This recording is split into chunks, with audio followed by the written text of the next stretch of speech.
Hi everyone, welcome back. രക്തത്തിൽ കാണപ്പെടുന്ന ഒരു തരം കൊഴുപ്പാണ് ട്രൈഗ്ലിസറൈഡുകൾ.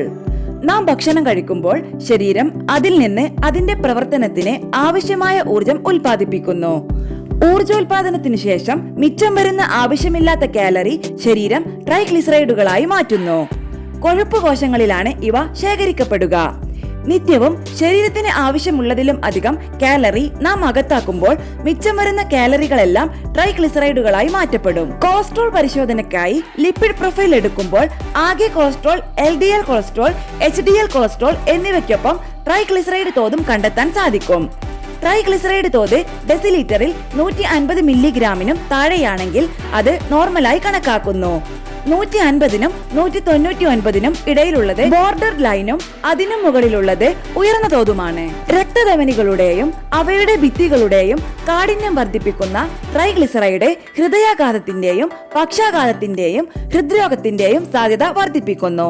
രക്തത്തിലെ ട്രൈഗ്ലിസറൈഡ് തോത് കുറയ്ക്കുന്നതിന് ഇനി പറയുന്ന ഭക്ഷണപാനീയങ്ങൾ കഴിവതും ഒഴിവാക്കണം. ഈ വീഡിയോ നിങ്ങൾക്ക് യൂസ്ഫുൾ ആയെങ്കിൽ ലൈക്ക് ആൻഡ് ഷെയർ ചെയ്യണേ. സംശയങ്ങൾ കമന്റ് ബോക്സിൽ രേഖപ്പെടുത്താം. ആരോഗ്യപരമായ പുതിയ അറിവുകൾ വേഗത്തിൽ അറിയാൻ സബ്സ്ക്രൈബ് കൂടി ചെയ്തോളൂ. തീർച്ചയായും ഉപകാരപ്പെടും. 1. അന്നജം കൂടുതലുള്ള പച്ചക്കറികൾ. കൊളസ്ട്രോൾ കുറയ്ക്കാൻ ധാരാളം പച്ചക്കറികൾ കഴിക്കാൻ നിർദ്ദേശിക്കാറുണ്ട്. എന്നാൽ ചോളം, ഗ്രീൻ പീസ് പോലെ അന്നജം കൂടുതലുള്ള പച്ചക്കറികൾ പരിമിതപ്പെടുത്തണം. പകരം കോളിഫ്ലവർ, കെയിൽ, കൂൺ തുടങ്ങിയവ ഭക്ഷണക്രമത്തിൽ ഉൾപ്പെടുത്താം. 2. പഴങ്ങൾ അമിതമാകേണ്ട. പഴങ്ങൾ ശരീരത്തിന് നല്ലതാണെന്ന കാര്യത്തിൽ രണ്ടഭിപ്രായമില്ല. എന്നാൽ ട്രൈഗ്ലിസറൈഡ് തോത് കൂടുതലുള്ളവർ ദിവസം 2 മുതൽ 3 കഷ്ണത്തിലധികം പഴങ്ങൾ ഒരു ദിവസം കഴിക്കരുത്. പഴങ്ങളിലെ പ്രകൃതിദത്ത പഞ്ചസാര അമിതമായാൽ ട്രൈഗ്ലിസറൈഡായി മാറ്റപ്പെടുമെന്നതാണ് കാരണം.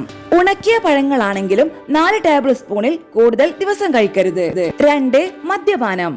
മദ്യം അതിപ്പോൾ ബിയറോ വൈനോ ലിക്കറോ എന്തുമാകട്ടെ, ഇതിലെല്ലാം പഞ്ചസാര അടങ്ങിയിട്ടുണ്ട്.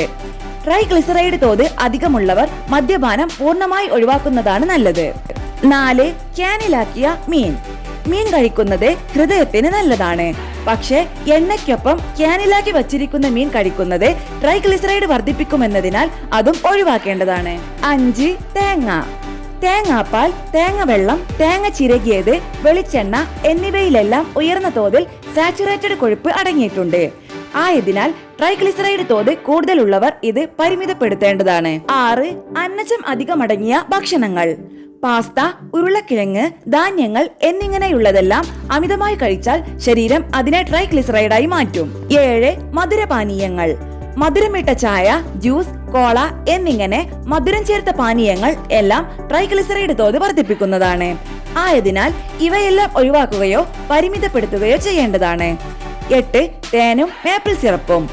റിഫൈൻ ചെയ്ത പഞ്ചസാരയേക്കാൾ പ്രകൃതിദത്തവും ആരോഗ്യപ്രദവുമാണ് തേനും മേപ്പിൾ സിറപ്പുമെല്ലാം. പക്ഷേ പഞ്ചസാരയെ പോലെ ഇവയും ട്രൈഗ്ലിസറൈഡ് വർദ്ധിപ്പിക്കും.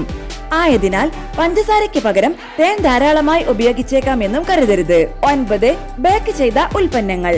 ബേക്ക് ചെയ്യുന്ന രുചികരമായ പല ഭക്ഷണ വിഭവങ്ങളും ട്രൈഗ്ലിസറൈഡ് കുറയ്ക്കാൻ വേണ്ടി ഒഴിവാക്കേണ്ടതുണ്ട്.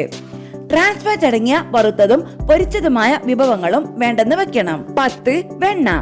പച്ചക്കറിയോ മാംസമോ പാകം ചെയ്യുമ്പോൾ വെണ്ണയ്ക്കും മാർഗരൈനും പകരം ഒലീവ് എണ്ണ ഉപയോഗിക്കുക. വെണ്ണയിൽ സാച്ചുറേറ്റഡ് കൊഴുപ്പും ട്രാൻസ് ഫാറ്റും അധികമാണ്. കനോള, വാൾനട്ട്, ഫ്ലാക്സ് വിത്ത് എണ്ണകളും വെണ്ണയ്ക്ക് പകരം ഉപയോഗിക്കാവുന്നതാണ്. സംസ്കരിച്ച മാംസവിഭവങ്ങളും കഴിവതും ഒഴിവാക്കുക. ഭക്ഷണ നിയന്ത്രണത്തിന് പുറമെ ദിവസവും അരമണിക്കൂർ വ്യായാമവും ട്രൈഗ്ലിസറൈഡ് കുറയ്ക്കാൻ പിന്തുടരേണ്ടതാണ്. ഉയർന്ന ട്രൈഗ്ലിസറൈഡ് തോത് തൈറോയിഡ് ഹോർമോൺ കുറയുന്ന ഹൈപ്പോതൈറോയിഡിസം എന്ന രോഗത്തിന്റെയും ലക്ഷണമാകാമെന്നതിനാൽ ആ സാധ്യതയും പരിശോധിക്കേണ്ടതാണ്.